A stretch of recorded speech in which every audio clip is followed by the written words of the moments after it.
به ونتوكل عليه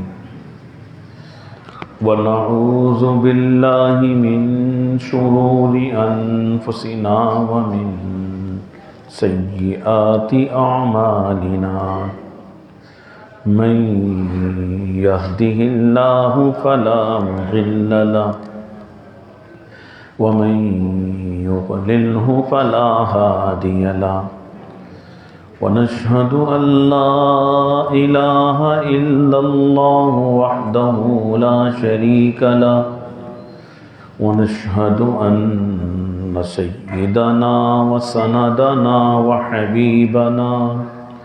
وحبيب ربنا وطبيبنا وطبيب قلوبنا ومولانا محمدا عبده ورسوله صلى الله تعالى عليه وعلى آله وأصحابه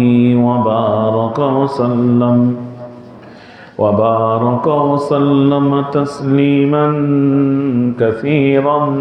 كثيرا مولاي صل وسلم دائما أبدا على حبيبك من زانت به العصور أما بعد أعوذ بالله من الشيطان الرجيم بسم الله الرحمن الرحيم قل إن كنتم تحبون الله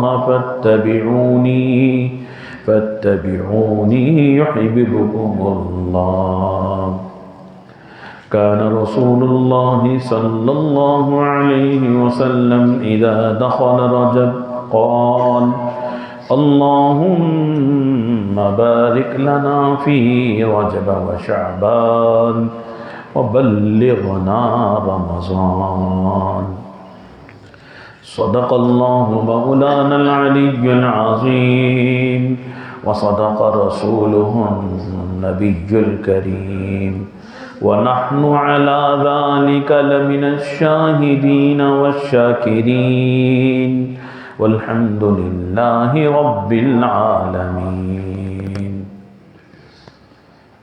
توفیق الہی اور اپنے حضرت والا نور اللہ مرقدہ کی برکت سے قرآن مجید فرقان حمید کی ایک آیت مبارکہ تلاوت کرنے کا شرف حاصل ہوا اور ایک حضور اقدس صلی اللہ علیہ وسلم کا عمل پیش کرنے کی سعادت نصیب ہوئی.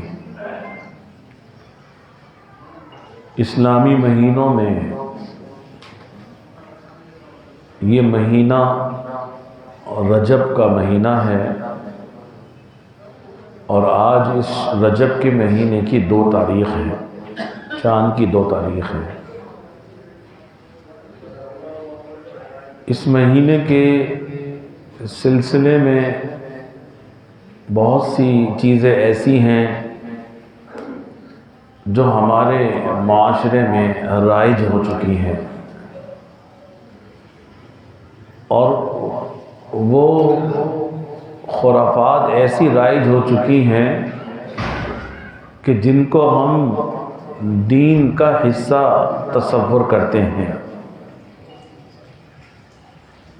اور ان خرافات کو ادا کرتے وقت ہم یہ سمجھتے ہیں کہ ہم نیکی کا بہت بڑا کام کر رہے ہیں.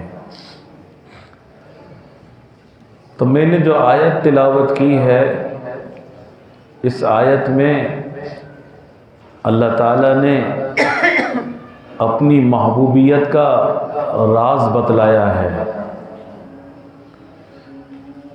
کہ ہر بندہ مومن کی زندگی کس طرح گزرنی چاہیے. بندہ مومن کی زندگی اس طرح گزرنی چاہیے کہ اس کی پوری زندگی اس بات کی جستجو میں رہے کہ اللہ تعالیٰ مجھ سے راضی ہو جائیں اور میں اللہ کا محبوب بن جاؤں اور اللہ کا تعلق مجھے حاصل ہو جائے، اس کے لیے انسان نیکی کا اہتمام کرتا ہے۔ یعنی ہر انسان جو نیکی کر رہا ہے اس نیکی کے پیچھے ایک لالچ ہے۔ نماز پڑھتا ہے تو اس لیے پڑھتا ہے کہ اللہ کا حکم ہے نماز پڑھوں گا تو اللہ راضی ہو جائیں گے، اللہ راضی ہو جائیں گے تو اللہ تعالیٰ جنت میں داخل فرما دیں گے، جہنم کے عذاب سے بچ جاؤں گا، آخرت کی پکڑ سے بچ جاؤں گا، قبر کے عذاب سے حفاظت ہو جائے گی۔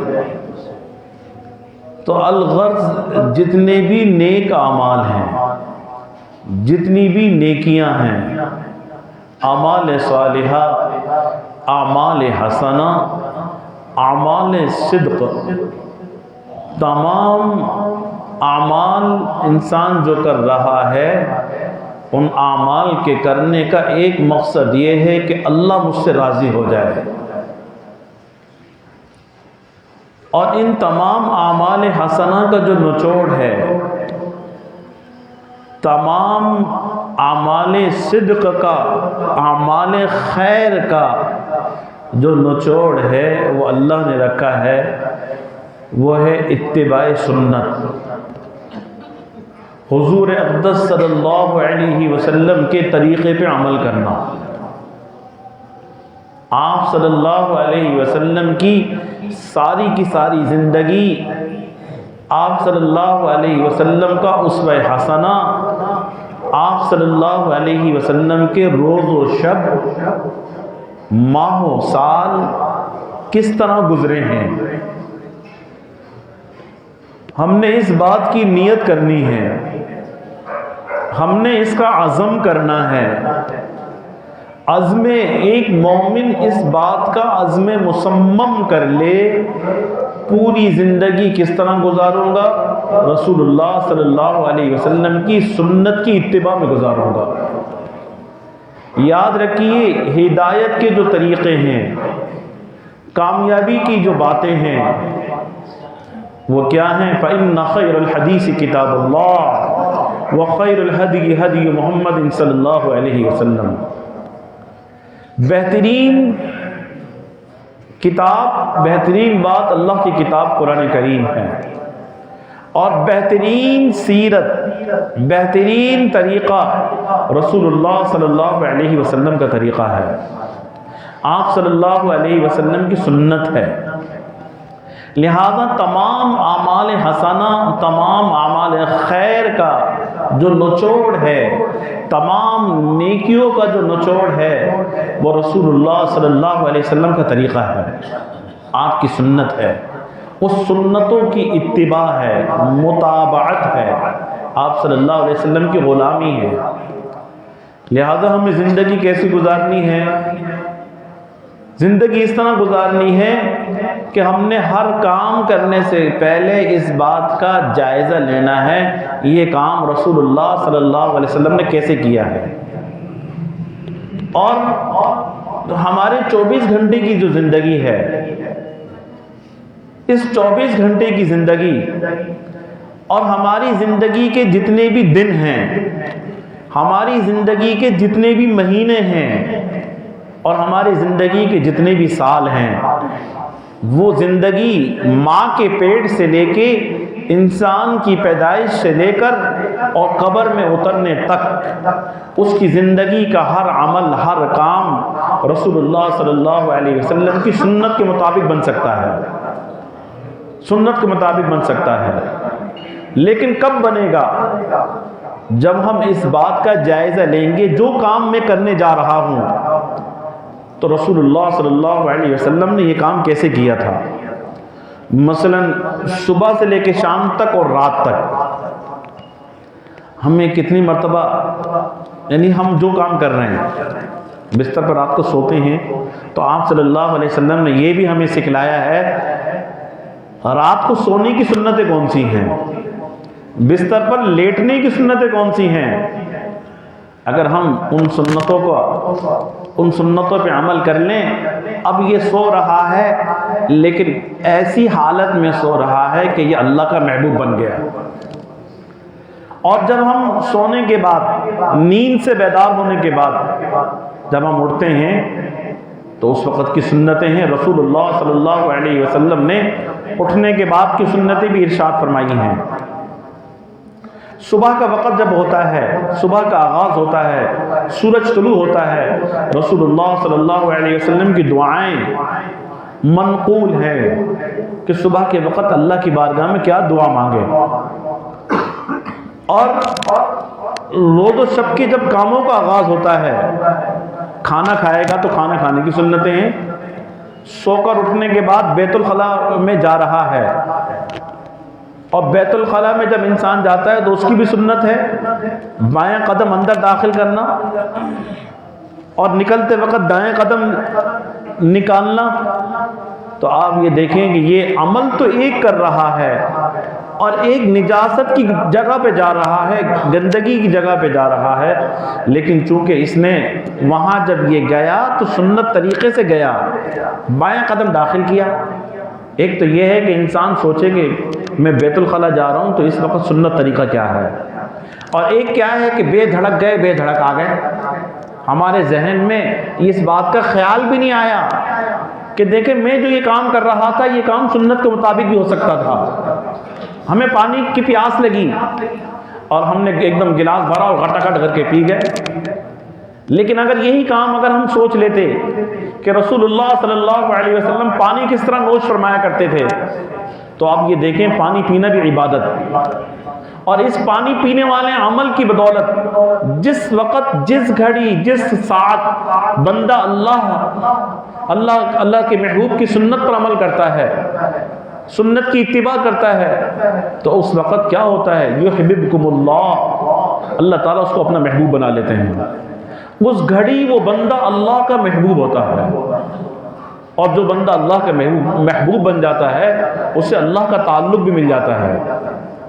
تو میں یہ عرض کر رہا تھا کہ ہمیں زندگی کے ہر کام میں، ہر روز و شب میں، ماہ و سال میں یہ دیکھنا ہے رسول اللہ صلی اللہ علیہ وسلم کی سنت کیا ہے. آپ صلی اللہ علیہ وسلم جب مہینے کا نیا چاند دیکھا کرتے تھے تو آپ دعا مانگتے تھے، اللہم احلہ علینا بالیمن والایمان والسلامۃ والاسلام والتوفیق لما تحب وترضى ربی وربک اللہ. اللہ تعالیٰ اس مہینے کا چاند دیکھ کر اللہ کی بارگاہ میں، رسول اللہ صلی اللہ علیہ وسلم اللہ کی بارگاہ میں یہ دعا مانگتے تھے، یا اللہ اس چاند کو امن کا، عافیت کا، خیر کا، سلامتی کا باعث و ذریعہ بنا دیجئے اور خیر و برکت کا ذریعہ بنا دیجئے. آپ صلی اللہ علیہ وسلم کی یہ سنت ثابت ہے. تو کیا ہم میں سے کتنے لوگ ایسے ہیں کہ جب وہ چاند دیکھ کر یہ دعا مانگنے کا اہتمام کرتے ہوں؟ تو کیسے خیر آئے گی جب ہم مہینے کے آغاز میں، مہینے کی شروعات رسول اللہ صلی اللہ علیہ وسلم کی سنت کے ساتھ نہیں کریں گے تو یقین کریں کہ اس مہینے میں خاک ہمیں خیر و برکات حاصل ہوں گی. اس مہینے کے اندر امن، عافیت، سلامتی ہمیں خاک حاصل ہوگی. یہی وجہ ہے کہ ہم پریشان ہیں.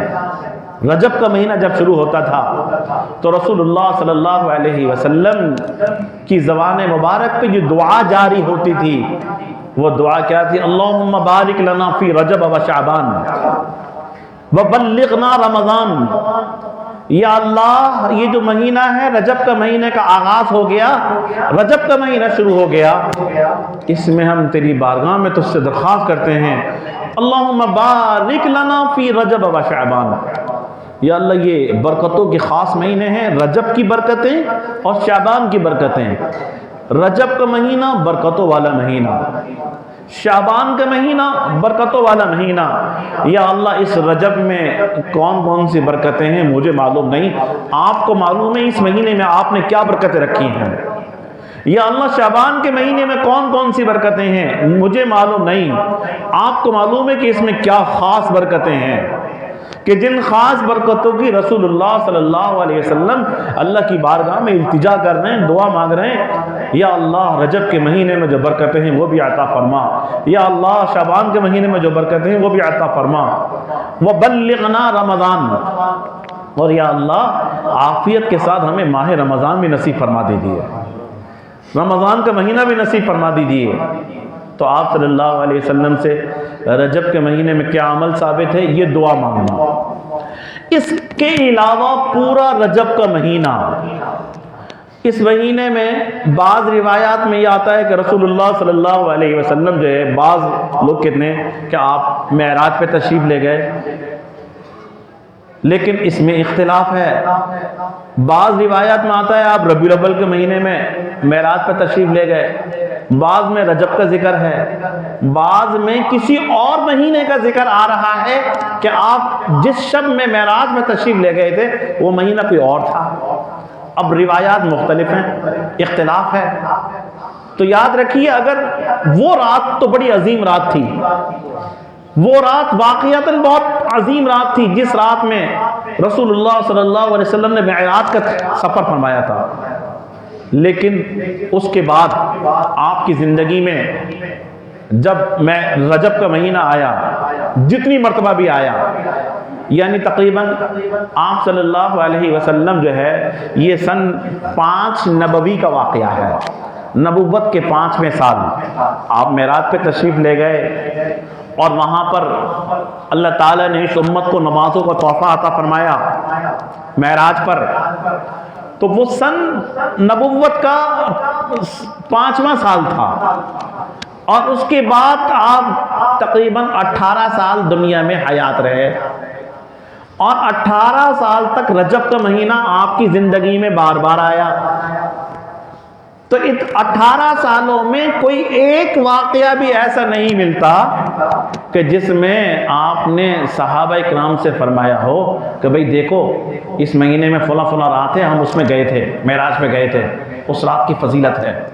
اگر خصوصیت ہوتی، فضیلت ہوتی، خاص حکم ہوتا تو صحابہ اکرام کو یاد ہوتا، اور یہاں تک کہ صحابہ اکرام کو وہ تاریخ بھی یاد ہوتی کہ جس تاریخ میں آپ معراج میں تشریف لے گئے تھے، لیکن چونکہ اس کی کوئی خصوصیت نہیں تھی، صرف ایک ہی رات کی خصوصیت تھی، جس رات میں آپ تشریف لے گئے ہیں اسی کی خصوصیت تھی، اس کی خصوصیت انکار نہیں ہے، لیکن اس ایک رات کے بعد آپ کی زندگی میں 18 مرتبہ وہ رات آئی، اور صحابہ اکرام کی زندگی میں 100 مرتبہ وہ رات آئی، اور صحابہ اکرام کے بعد تابعین اور تبع تابعین اولیاء امت کی زندگیوں میں ہزاروں مرتبہ وہ رات آئی ہوگی، لیکن کسی کو پتہ ہی نہیں تھا، محفوظ ہی نہیں تھی، اس کی تاریخ محفوظ نہیں تھی اس مہینے کے اندر۔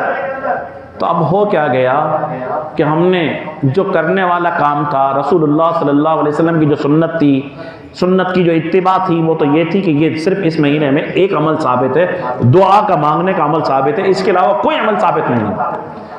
اب ہم نے ایک کسی خاص رات کو حکم دے دیا کہ بھئی 27ویں شب اس مہینے کی وہ بڑی شب ہے، شب معراج ہے، اور اس کی فضیلت وہی ہے جو شب قدر کی فضیلت ہے، اور شب قدر سے زیادہ فضیلت ہے۔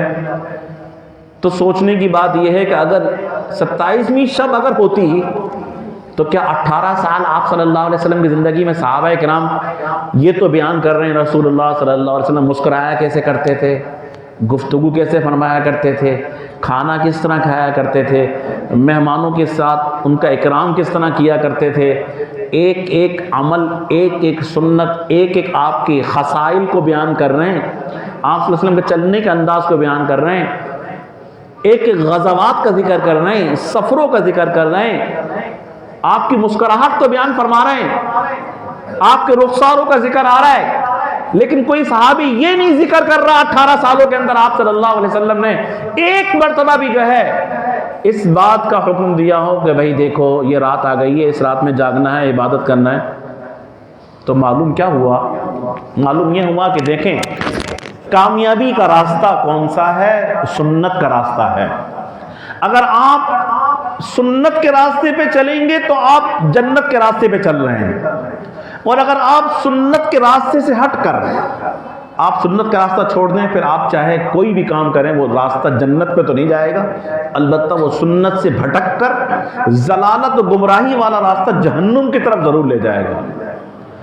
تو لہٰذا میں نے عرض کیا کہ اس مہینے کی خرافات، اس مہینے میں خرافات سے اپنے آپ کو بچائیے، اور رسول اللہ صلی اللہ علیہ وسلم کی سنتوں کی اتباع نہ صرف یہ کہ اس مہینے کے اندر، بلکہ پوری کی پوری زندگی، ساری زندگی ایسی گزرنی چاہیے کہ اس پوری زندگی کے اندر اس بات کا اہتمام ہو کہ میری زندگی کا کوئی کام، کوئی عمل، کوئی شعبہ، کوئی ساتھ، کوئی گھڑی آپ صلی اللہ علیہ وسلم کی سنتوں کی اتباع سے خالی نہ ہو۔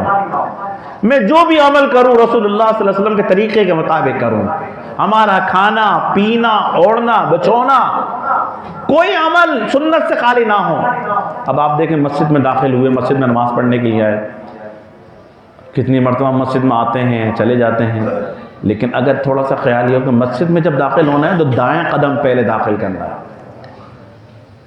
اور مسجد سے جب نکلنا ہے تو بائیں قدم نکالنا ہے، تو بظاہر دیکھنے میں آپ نے ایک چھوٹا سا عمل کیا ہے کہ آپ نے دائیں قدم پہلے داخل کیا، لیکن یاد رکھیے یہ جو عمل آپ نے کیا ہے رسول اللہ صلی اللہ علیہ وسلم کی سنت کی اتباع میں کیا ہے، اور اس سنت کی اتباع کی برکت کیا حاصل ہوئی کہ آپ کا یہ عمل آپ کو اللہ کا محبوب بنا رہا ہے، آپ اللہ کے پیارے بن گئے، اللہ تعالیٰ آپ سے محبت فرما رہے ہیں۔ اور یہ یاد رکھیے اللہ تک پہنچنے کے لیے مختلف راستے ہیں۔ اللہ کا تعلق حاصل کرنے کے حضرت مجدد الفسانی رحمۃ اللہ علیہ، یہ وہ بزرگ ہیں جن کو تمام سلسلوں میں قادریہ، چشتیہ، نقشبندیہ، سہروردیہ، جنہوں نے روحانیت کے جتنے علوم تھے وہ چاروں سلسلوں میں، اگر کئی چاروں سلسلے جمع ہوتے ہیں تو مجدد الفسانی رحمۃ اللہ علیہ کے پاس اوپر آگے جمع ہوتے ہیں۔ علوم ظاہرہ کی تحصیل کی مدارس میں جا کے، علم تفسیر، فقہ اور حدیث، یہ علوم انہوں نے حاصل کیے، اولاً علوم ظاہرہ حاصل کیے، اس کے بعد علوم باطنہ کے لیے وہ گئے، اللہ والوں کے پاس گئے، جہاں خانقاہوں میں اللہ والے تربیت فرماتے ہیں، تو ہر ایک کے طریقے مختلف ہیں، اللہ تک پہنچنے کے طریقے مختلف ہیں۔ اللہ والوں نے اللہ کا تعلق حاصل کرنے کے لیے، اللہ کی ولایت حاصل کرنے کے لیے بڑے بڑے مجاہدے کیے ہیں۔ چنانچہ یہ 4 سلسلے ہیں، سلاسل اربع جسے کہتے ہیں دنیا کے اندر، جس طرح 4 فقہ ہیں اللہ نے رائج فرمائی ہیں، فقہ حنفی، شافعی، مالکی اور حنبلی، اس طرح تصوف کے اندر اللہ تک پہنچنے کے یہ 4 سلسلے ہیں، 4 سلسلے، نقشبندیہ ہے، قادریہ ہے، چشتیہ ہے، سہروردیہ۔ تو مجدد الفسانی رحمۃ اللہ علیہ انہوں نے علوم ظاہرہ کی تحصیل کی، اس کے بعد علوم باطنہ کی تحصیل کی، اور چاروں سلسلے آ کے ان کی ذات میں جمع ہو گئے، چاروں سلسلے جمع ہوئے ہیں۔ ان کے بڑے عجیب و غریب واقعات ہیں اور بہت عجیب و غریب باتیں ہیں، اور ایسی عجیب و غریب باتیں ہیں، فرماتے تھے کہ اگر میں اس کو ظاہر کر دوں تو علماء ظاہر میرے اوپر کفر کا فتویٰ لگا دیں، اور اگر میں صوفیہ کے اوپر اپنے ان احوال اور کیفیات کو ظاہر کر دوں صوفیہ کے اوپر، تو وہ صوفیہ، وہ علماء روحانی، علماء باطن میرے اوپر زندیق کا فتویٰ لگا دیں۔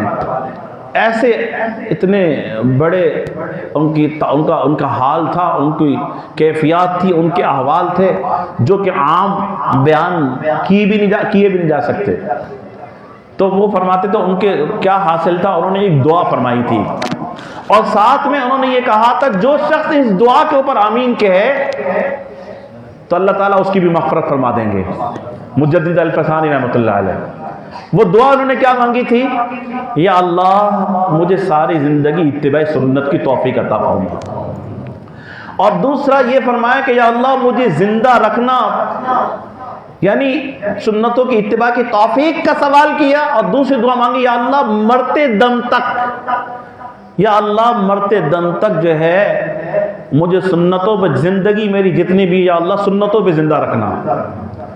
تیسری دعا میں یہ مانگی کہ یا اللہ جب موت آئے تو میری موت بھی اتباع سنت میں آئے، زندگی بھی اتباع سنت کی ہو، موت بھی اتباع سنت کی ہو، اور ساتھ میں فرمایا کہ یا اللہ مجھے قیامت کے دن حشر کے میدان میں اٹھانا تو اتباع سنت پر اٹھانا، اور فرمایا کہ جو اس پر آمین کہے گا اللہ تعالیٰ اس کی بھی مغفرت فرما دے گا۔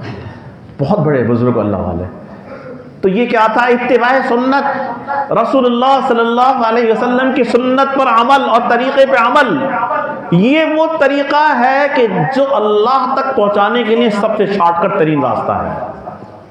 ہمارے شیخ و مرشد حضرت حکیم علامہ حضرت تھانوی رحمۃ اللہ علیہ کے شیخ، ہمارا جو سلسلہ چلتا ہے حضرت حاجی امداد اللہ صاحب مہاجر مکی رحمۃ اللہ علیہ سے، اور حضرت تھانوی سلسلہ جو ہے، اس سلسلے کے اندر جو انسان، جو بندہ اس میں داخل ہوتا ہے، اس کو بہت جلدی ترقی ہو جاتی ہے اور اس کو رسوخ حاصل ہو جاتا ہے، تعلق اور ولایت کی دولت مل جاتی ہے۔ تو اس سلسلے کی خصوصیت کیا ہے؟ فرمایا کہ اس کی سلسلے کی خصوصیت یہ ہے، حضرت حاجی صاحب رحمۃ اللہ علیہ، اس کے بعد حضرت تھانوی رحمۃ اللہ علیہ اور ان کے خلفاء اور بعد میں آنے والے جتنے بھی لوگ ہیں، اس سلسلے میں تعلق میں اللہ کی دولت جلدی ملتی ہے۔ اس کی وجہ کیا ہے؟ اس کی وجہ یہ کہ اس سلسلے میں جو سب سے زیادہ محنت کی جاتی ہے وہ اتباع سنت کے اوپر۔ یہ نہیں ہے کہ بھائی اتنی ضربے لگاؤ، اتنے فاقے کرو، اتنے روزے رکھو، اتنے نفل پڑھو، جنگلوں میں نکل جاؤ، بھوکے رہو، نفس کی مخالفت کرو۔ مجاہدے وہ الگ ہوتے ہیں۔ صرف اس بات کے اوپر زور دیا جاتا ہے کہ رسول اللہ صلی اللہ علیہ وسلم کی سنتوں کو اپنا لو، اتباع سنت کا اہتمام کر لو۔ اور اتباع سنت کا ثمرہ کیا ہے؟ اللہ تعالیٰ فرما رہے ہیں فَاتَّبِعُونِي يُحْبِبْكُمُ اللَّهُ، اللہ کے رسول نے فرمایا تم میری اتباع کرو گے اللہ تمہیں اپنا محبوب بنا لے گا۔ اور محبوبیت کے اندر ثمرہ اللہ نے کیا رکھا ہے؟ محبوبیت کے اندر مادہ جذب کا ہے۔ جذب کہتے ہیں کسی کو اپنی طرف کھینچ لینا، مقناطیس ہوتا ہے وہ لوہے کو اپنی طرف کھینچتا ہے۔ اس طرح اتباع سنت میں اللہ نے جذب، محبوبیت رکھی ہے، اور محبوبیت میں مادہ ہے جذب کا۔ تو جو بندہ اتباع سنت کا اہتمام کرتا ہے اللہ تعالیٰ اس کو اپنی طرف کھینچ لیتے ہیں، جذب فرما لیتے ہیں، یعنی اس کو اپنی ولایت، اپنا تعلق، اپنی محبت، اپنی معرفت عطا فرما دیتے ہیں۔ تو یہ دیکھیں، یہ مہینہ میں نے کہا کہ دن کا آغاز ہو، اس میں بھی کسی مہینے کا آغاز ہو، ہم نے کام کیا کرنا ہے؟ ہم نے یہ دیکھنا ہے رسول اللہ صلی اللہ علیہ وسلم کا عمل کیا ہے۔ اب یہ مہینہ، اس اسلامی مہینے کا نام تو لوگوں کو پتہ نہیں ہے۔ اگر عورتوں سے جا کے اپنے گھروں میں جا کے پوچھیں گے کون سا مہینہ ہے، وہ کہیں گے کنڈوں کا مہینہ ہے۔ اب بتائیے اس کنڈوں کا سنت سے، شریعت سے کیا تعلق ہے؟ صحابہ کرام کی زندگی سے، سیرت سے، اولیاء امت سے کسی نے کنڈے نہیں کیے۔ اب خرافات کیا ہیں کہ اس مہینے کا نام ہی کنڈوں کا مہینہ رکھ دیا، جبکہ یہ مہینے برکت والے مہینے تھے۔ اور یاد رکھیں ان مہینوں میں جو برکتیں ہیں، آج ہماری زندگی برکتوں سے خالی ہے۔ نہ ہمارے مال میں برکت ہے، نہ ہمارے کھانے پینے میں برکت ہے، اور نہ ہمارے گھروں میں برکت ہے، نہ رزق میں برکت ہے۔ برکت ختم ہو گئی۔ اور جو برکت والے مہینے آتے ہیں ان مہینوں کے اندر برکتوں کے حصول کے بجائے ہم ایسے عمل کرتے ہیں، ایسے گناہ کرتے ہیں، ایسی خرافات کے اندر مبتلا ہو جاتے ہیں، برکتیں حاصل ہونا تو بہت دور کی بات ہے، بلکہ جو رہی صحیح برکتیں ہوتی ہیں وہ بھی چلی جاتی ہیں۔ یہی وجہ ہے کہ پوری زندگی ہم سسک رہے ہوتے ہیں، ہم پریشان ہوتے ہیں، ہم روتے ہیں کہ اولاد نافرمان ہے، بیوی جو ہے نافرمان ہے، گھر کے اندر سکون نہیں ہے، گھر کے باہر بھی سکون نہیں ہے، زندگی میں سکون نہیں ہے۔ زندگی کا سکون کیا ہے کہ زندگی میں برکت ہو، اور مال میں خیر و برکت ہو، رزق میں خیر و برکت ہو تو وہ کافی ہو جاتا ہے۔ لیکن نہ رزق میں برکت، نہ مال میں برکت، نہ اولاد نافرمان، نہ اولاد میں برکت، نہ گھر میں برکت، نہ سواری میں برکت، ہر جگہ ہم پریشان ہیں۔ برکتیں رسول اللہ صلی اللہ علیہ وسلم فرمائے رجب میں برکت، شعبان میں برکت۔ رجب اور شعبان کے بعد رمضان آ رہا ہے، اللہ کا مہمان خدائی مہینہ، مقدمے رمضان یہاں سے شروع ہو گیا، یعنی جب دعا مانگی جا رہی ہے وَبَلِّغْنَا رمضان، یا اللہ رمضان تک پہنچا دیجئے۔ اور رمضان تک پہنچنے کی دعا اس نے مانگی ہے، رمضان تو پہلے بھی آ رہا تھا، روز اول سے آ رہا ہے، قیامت کی صبح تک رمضان کا مہینہ آتا رہے گا، اپنی تجلیات کے ساتھ رمضان کا مہینہ ہمیشہ آئے گا۔ لیکن پچھلے سال رمضان میں کتنے لوگ تھے جو رمضان میں موجود تھے اور اب نہیں ہیں، اور ہماری بھی کوئی گارنٹی نہیں ہے کہ جو رمضان آنے والا ہے اس رمضان یہ ہمیں نصیب بھی ہوگا نہیں ہوگا، اس سے پہلے دنیا سے چلے جائیں گے۔ اس لیے دعا مانگی ہے اور ترغیب دی ہے، وَبَلِّغْنَا رمضان، یا اللہ عافیت کے ساتھ ماہ رمضان نصیب فرما دیجیے گا۔ ہم اس لائق و قابل تو نہیں ہیں، لیکن تجھ سے درخواست کرتے ہیں، تجھ سے عرض کرتے ہیں، یا اللہ رمضان نصیب فرما دیجیے گا، محروم نہ فرمائیے گا۔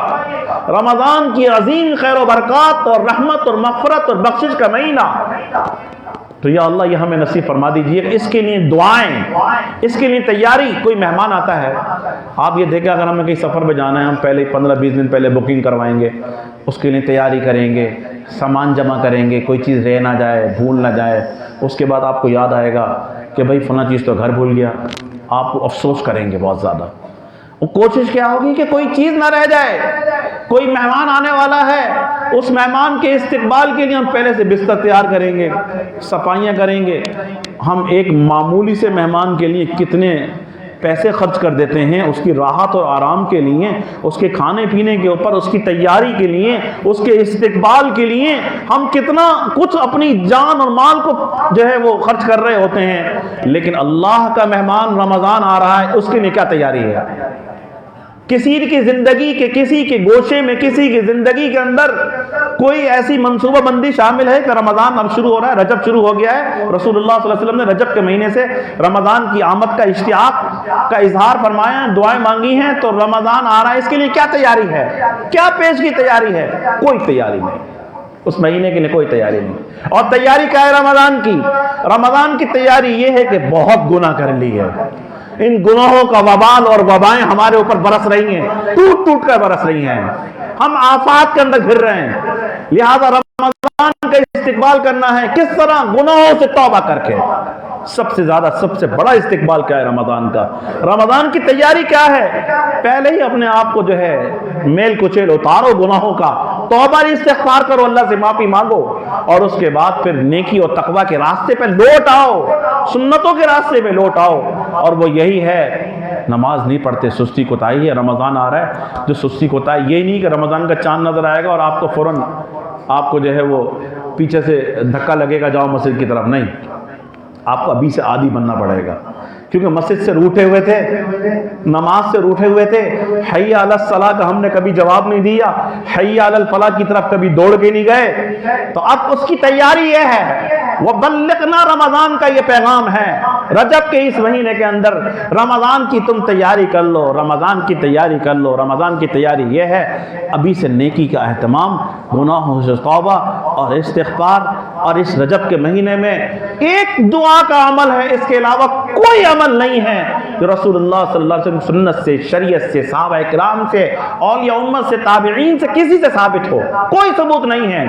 لہذا ان کاموں سے بچنا ہے جو اس کی خرافات ہیں، اس سے اپنے آپ کو بچائیں، اور رمضان کا استقبال اور تیاری کے لیے گناہوں سے توبہ کریں، استغفار کریں، اور نیکی اور تقوی کا اور طاعت کا اہتمام کریں، اور پوری زندگی کو رسول اللہ صلی اللہ علیہ وسلم کی سنت کی اتباع کا نمونہ بنائیں۔ اللہ تعالیٰ مجھے اور آپ کو